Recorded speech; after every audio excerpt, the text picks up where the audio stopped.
Hello, everyone. Thank you for tuning in to another episode of Grasp Confidence Podcast. I am your host, Tara LaFawn Gooch, and this is the last episode of season 2. So, thank you for everyone who supported us for the first 2 seasons. Season 3 is coming up, and it's going to be on fire. But the best way to cap off season 2 is by interviewing my friend and colleague who I can't wait to introduce you to. So, she does it all. She helps early career physicians. She is an excellent mentor to her peer group of physicians, and she really works to support physicians through burnout, but absolutely helps them on the prevention part of it the most, which is why we're having this conversation, because burnout is actually related to confidence in a lot of ways, and it's impacting our physician community especially. Amna, welcome to the show. Please introduce yourself. Hi, Tara. Thank you so much for having me. It's been a long time coming, and I'm so glad to be here. My full name is Dr. Amna Shabbir. As you kindly introduced me, I love working with early career physicians. I'm a certified health and wellness coach. I'm also a master certified life coach. Clinically speaking, I am a board certified geriatrician and internist. So I love working with early career physicians, and I love caring for older adults in clinical spaces. That covers pretty much the wide spectrum. And I also like to call myself a super mom of 2 young girls, because as women, we tend to diminish or undermine the other roles that we can't put on our apparent resumes or CVs. So being a mother is very much a part of my life, as are other things. And your little girls are so cute. So we had lunch not that long ago. When was that? Was it almost a year ago? Time flies so fast. I can't even keep up anymore. But we had lunch. I came to your neck of the woods and near the Raleigh-Durham area of North Carolina, and we had fun. We had your 2 girls, my girl there, and we were just having a really fun lunch and getting to know each other. But we met on LinkedIn just kind of organically. I think it was an introduction from someone else, and we hit it off. And you bought my book, and we've since had conversations about it. But I would love to know, your journey a little bit more, because you're doing all of these amazing things. You're helping physicians now. You're helping them both professionally and personally live better lives. But was it always this way? Was it always this way? Take us back to a time a little bit when things were just a little different. Tara, it was not always like this. And as is with life, we have to acknowledge the seasonality and the ebb and flow of life. Physician training and physician life is hard. Nobody goes into this profession thinking it will be easy, but there are certain things that you expect or you hope or you think, and then real life starts, and the expectation and the reality, there's a big difference. We talk about physician burnout, but another term that I really want to introduce, and I feel like we should talk about that in the same sentence, is moral injury when it comes to physicians and healthcare workers and the work that is done.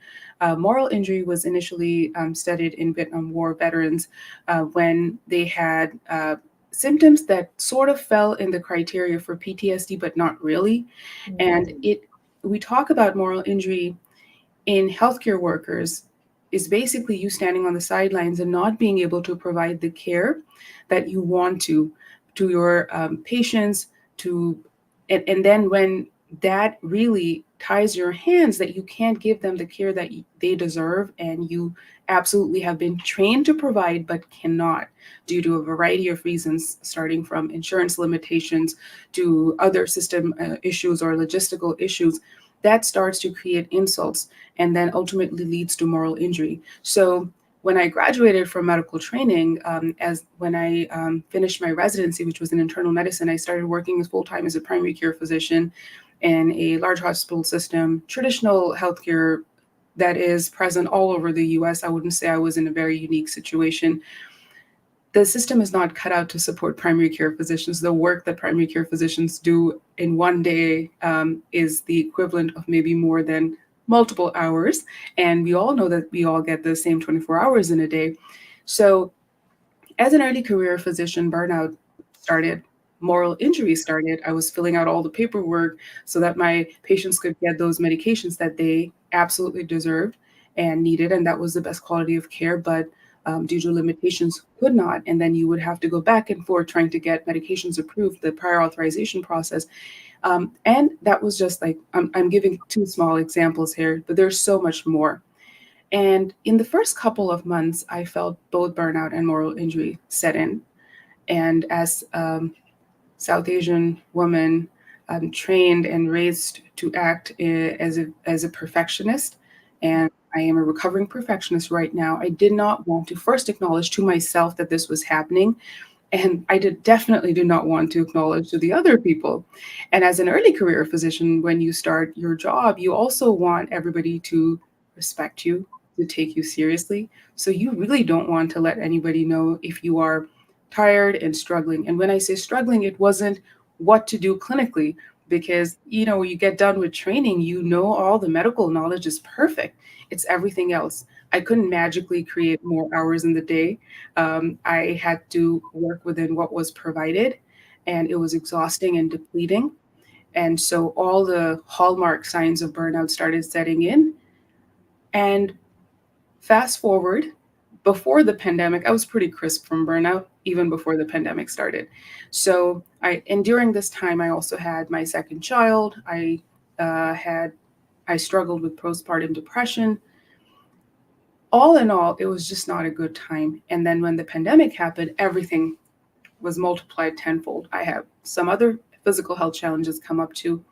One day I asked myself, and this was almost, I practiced primary care for about 4 years. There were lots of tears. And the other day I said, every good thing that has happened in my life has also started with a really good cry. And so lots of tears happened that day. I asked myself, I want to walk away from medicine completely because I feel so depleted. I have nothing else to give right now. So self-preservation called for that. So option one was to walk away completely. Option two was to pause and ask myself what still gave me joy and what I wanted to build on as a physician. And the answer was I love taking care of older adults. Also realizing that I needed more training. We tend to oversimplify care that is very complex. The needs of older adults are very complex. So my answer to my burnout was more medical training. I went back for a fellowship in geriatrics. That experience allowed me some space and time. And after completing my fellowship, I then now work clinically part-time. I still could not go into full-time clinical practice because I felt so depleted. And then there were all these other things that were coming up when I decided to go part-time. What are you going to work part-time? That's why you did all this training, and so on and so forth. I will elaborate a little bit more on that later, but that was my answer, and it has allowed me to give the care I want to my patients in a wonderful way that they deserve, in which I can be 100% whole and present with them, with their families.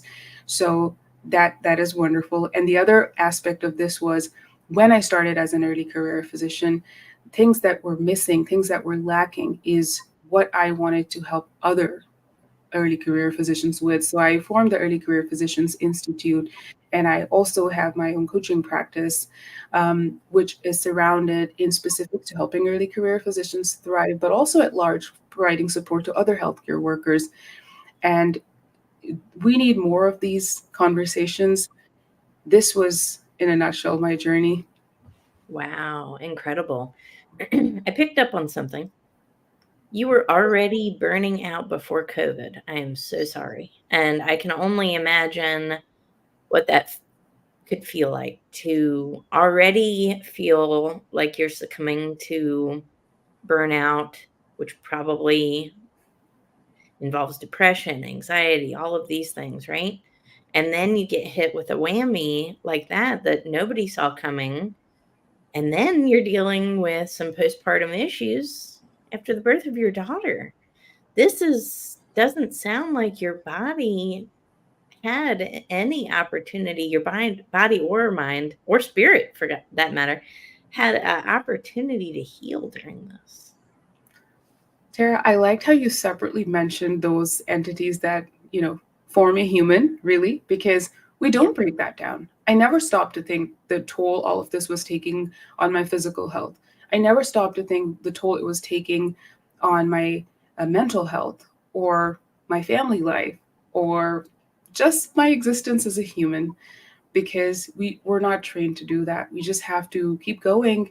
I know I'm talking about physicians and I'm talking about healthcare workers. I know that other professions similarly go through these challenges as well. For physicians, I can talk more because that's been my lived experience. You're right. I didn't pause. Um, and I just felt that there were not enough hours in the day. And I'm never going to have enough energy to tackle everything. The treadmill that you're on, it just keeps going till you actively turn the plug off and step off of it. You're just going to deplete, exhaust yourself. And one of the most amazing things is, even as I'm having this conversation with you, I am thinking back to my past self who would have heard this conversation and was so cynical that she would laugh. And I have great compassion for anyone who's cynical, especially physicians that are deep in burnout, because I think the two classic symptoms of burnout that I was facing was just energy depletion, exhaustion. What I do doesn't matter in the grand scheme of things, and then cynicism was very real. Um, must be easy for her to talk about it. It doesn't apply to me. I can't make this decision. She probably has something else figured out. That's why she did it. So the othering and the cynicism was very real. Um, the answer to that is really asking for help. That's what you need to do when you are feeling that way. And whenever I say this, I really and truly think back to that person that I was. I would just look at all these people talking about positive things, and I'm like, who are they? And, you know, those things are very real. So stopping and pausing and checking in with yourself. How do you really feel? And really just sitting down and checking in with yourself physically. I mean, after medical training was done again, like for the second time after my fellowship, I went in for a health checkup.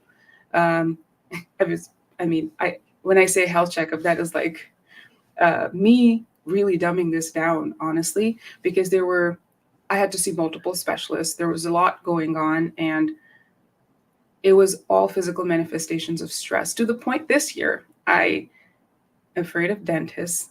I'm sharing that publicly. That's been something I've been working on. I finally found a great dentist and endodontist who have, worked with me surrounding my anxiety that stemmed from early childhood. But I went for my dental care, and apparently I have a lot of physical manifestations of stress also happening in the oral area, and I just couldn't open my mouth wide enough for them to do the procedures. And the dentist had me palpate my muscles, and she's like, "You have been clenching your jaw." I'm like, "I'm not a jaw clencher. You ask this question to people. I mean, this is not me." And this is after being a coach, after getting all my other, thankfully, healthcare issues figured out. Largely, I'm doing much better. This is not what I expected my dentist to talk about stress and anxiety with me. And I was laughing. I'm like, wow, I thought now things were getting better, but thank you for pointing this out. And she then recommended physical therapy to me. So this is all the things we don't even think about. Wow, incredible. Same. I totally relate to that. And you know what? A lot of people listening to this do. These manifestations that we're talking about of, stress and anxiety, they can manifest in different ways for different people. Sometimes it's clenching of the jaw. With me, I could literally feel a weight on my chest, and it was at times hard for me to feel like I could have a satisfying breath. Yeah. And if that resonates with you, right? Think about it. Think about it. If what we're saying resonates with you and you say, "Oh my gosh, I literally thought I was having breathing problems." Why would a 30-year-old have breathing problems? It was anxiety, and it literally felt like a weight on my chest, and I could not get a satisfying breath. So if anybody is experiencing these things, maybe let's, take some pause and reflection, because your life is worth living and this is not living life, right? If we're experiencing these symptoms, But what I want to hit on was something you said in the first part of our conversation, which was, I think you used the word, I've always been a perfectionist. Hmm. I'm thinking I'm not a doctor. I'm thinking that could be some root cause, right? To some of these symptoms that we're constantly feeling like I'm not doing enough. I'm not good enough. If I don't do this one more thing, I'm not validated. And sometimes that causes us to overwork and overstress and overwhelm ourselves. What do you think about that? Tara, I smiled and I laughed because absolutely, the phrase never enough and amazing book written on the same title. I'm hoping to share more about that. It really, I had to ponder and I had to think about it because that is exactly what it is. Constantly thinking that you have to appear a certain way, be a certain way, achieve a certain amount of things. It's exhausting. While in the start, that's exactly what you want to think. You starting your career, you're thinking about all these things that you want to achieve. It doesn't have to be one or the other. You can feel great about what you have achieved and inspire yourself to go forward and achieve more, but not at the cost of your sanity, your mental health, your happiness. It doesn't have to be that way. So when perfectionism, people think that perfectionists want things to be perfect. No, it's pathological. It doesn't stop. You are constantly wanting things to be a certain way. And I was very much that way. I wanted my life to appear flawless. I think the word is flawless. I wanted to physically appear flawless. I wanted to have my family life appear that way. Uh, and, when you have children, that's not how your house looks. And, and it's okay. Mhm. But I think that I talk a little bit about South Asian culture, and I know that there are so many variations within that. I'm very much acknowledging that, but it also can be any other culture. Like in general, the message to women is that you have to have it all together and you have to be perfect. And I very much internalized that message. And my solution to my burnout initially, when I was brainstorming ideas and not realizing why I feel this awful, was like, if I work more, I think that's going to solve this problem. So I kept saying yes to projects that didn't align with my goals. And frankly, I just didn't have time to do them. I mean, how many times have you just kept saying yes to things to you so you can get external validation, not recognizing, hey, you have to eat, you have to sleep, you need exercise, you need to be able to look at the other humans in your life, you need to be somebody, not just the profession that you're in. So I didn't do that. You have to slow down and you have to look around. So I think that was a really big component in feeding into how I felt, feeding into both my burnout and feeding into worsening my postpartum depression, what was happening, this yearning to be perfect. And it's a dopamine hit because I would hear this from people at my home. Look at Amna. She's working full time. She's taking care of two kids. Her house looks great. She dresses well. And you're like, yes, I am that person. Yes, dopamine hit, and keep going, keep going. You have to stop that. Some days you're not going to put on makeup. Some days, most days, your house will be a mess. It's okay. Uh, you're going to try and do things to keep it clean. But I had a thing with clutter, and things will be cluttered when they're little children. And so you have to ask yourself, and at work, you can say yes to everything, but you have to ask yourself, can you actually handle all of it? And is it making me fulfilled? Yes. I mean, can we not ask ourselves these questions, right? I feel like so much of this is caused by us trying to impress other people, but we forget about what's impressing us, what's making us feel good, right? And I'm as guilty as this, as anybody, really. And we all have different reasons, but the power comes when you're living in the present and when you can say no to things that don't serve you. It really makes you feel powerful. And on the surface, at first you're thinking, I'm saying yes to a lot of things. So that means I know a lot. That means I'm, you know, people respect me, it means that I'm highly sought after. And of course, that's still true. But when you start to say no to things, that's when you actually become that rare, almost like a diamond, right? And it puts you on an even higher level just by saying no to things, which is really cool. Um, but this confidence that, I think we should touch on, it's a personal development journey, and a lot of people are on this. A lot of high achieving people, men, women alike, right? No cultural boundaries. We're really trying our best in life to, achieve certain things, but why?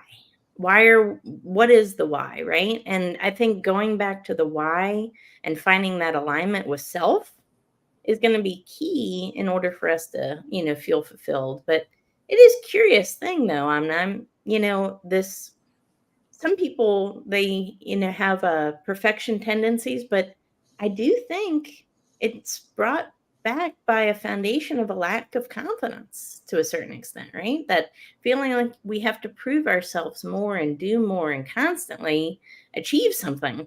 It's exhausting. It's exhausting. It's exhausting. And confidence is everything, Tara. You have to, I mean, I say confidence starts with the way you view yourself. Yeah. And I love that in your book, you have so neatly put everything together, the cardinal things that we need to touch on. And I see it behind you're sitting in your frame. I can see it all too. And I have the book right here with me. So it's everything. It's how you view yourself. Why are you seeking that external validation? What is lacking of your view of yourself? And then from there, it just stems forward in your communication skills. I think what's lacking in medical education and the way physicians specifically work, we talk about communication skills in detail. A lot of people think that physicians do not have specific training to that. I heard some people talk about it on air too. Physicians get a lot of training surrounding communication skills with patients, talking about hard conversations. How are you supposed to carry yourself afterwards? Yes, can these be better? Absolutely. But what about the communication that you're going to have with yourself about your own needs and how you are going to advocate for your personal and professional needs? So what ends up happening from a lack of confidence is you are burning out from there. I mean, this would be if there would be a straight line that you can draw, because when you're not going to advocate, first you're not going to view your own self in a very specific way. Your confidence with yourself is affected. Then you're going to not believe in your own worthiness. So you're not going to think that you need the rest and the sleep and the ability to say no to things. Then you're not going to advocate for yourself. You're also not going to say no because of fear of retribution. Mm, A lot of other fears that often are very real. But then if enough people start saying no, that's how change starts to get created. So from a lack of confidence, you're also not going to advocate for your basic physiologic needs, such as rest, sleep, appropriate hydration, nutrition, exercise. Those are basic things. Let's talk about basic things first. And then going forward from a lack of confidence, you're also not advocating for your professional advancement, for that promotion, for that research, for that office, for everything that follows afterwards. You're probably going to end up chronically under earning, and you're not really living up to your potential.